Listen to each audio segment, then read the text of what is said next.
In the 5 books of Moses, we see small communities of herdsmen. Abraham, Isaac, and Jacob encountered Egypt, already an empire. We then see Moses and his colleagues establish, with God's guidance, the norms and governance of a society that will learn the lessons of Pharaoh's Egypt and depart from its vices to build something new and adaptive for all time.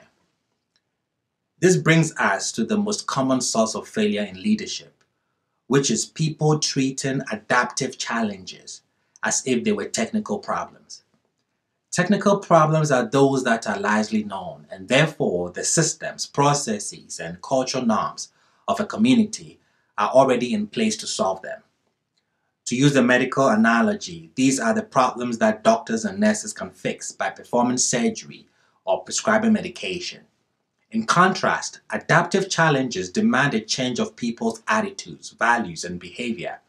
One has to sift through what to keep, what to discard, and which innovations will enable one to survive and hopefully thrive. In medicine, these challenges might be compared to the fundamental changes in lifestyle often required of patients.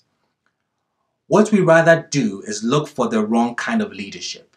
We call for someone with answers, someone with a map of the future, someone who knows where we ought to be going. In short, someone who can make hard problems simple. We look for saviors.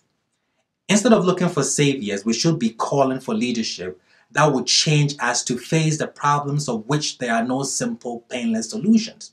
The problems that require us to learn new ways. Making progress in these problems demands not just someone who provides answers from on high, but changes in our attitudes, behaviors, and values. To meet challenges such as these, we need a different idea of leadership and a new social construct that promotes our adaptive capacities rather than inappropriate expectations of authority. For instance, there is an extraordinary passage in which, after the people complain about their food, Moses says to God, "If this is how you're going to treat me, please kill me now, if I have found favor in your eyes, and let me not see my own ruin."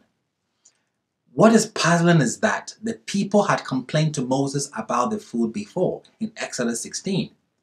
And on that earlier occasion, he had not given way to despair. Why? On the first occasion, Moses was faced with a technical challenge. The people needed food. On the second occasion, he was faced with an adaptive challenge. The problem was no longer food, but the people. They had begun the second half of their journey from Sinai to the Promised Land. They had escaped from slavery. They now needed to develop the strength and self-confidence necessary to fight battles and create a free society. They were the problem. They had to change. This is what made and still makes adaptive leadership so difficult. People resist change and can become angry and hostile when faced with the need for it.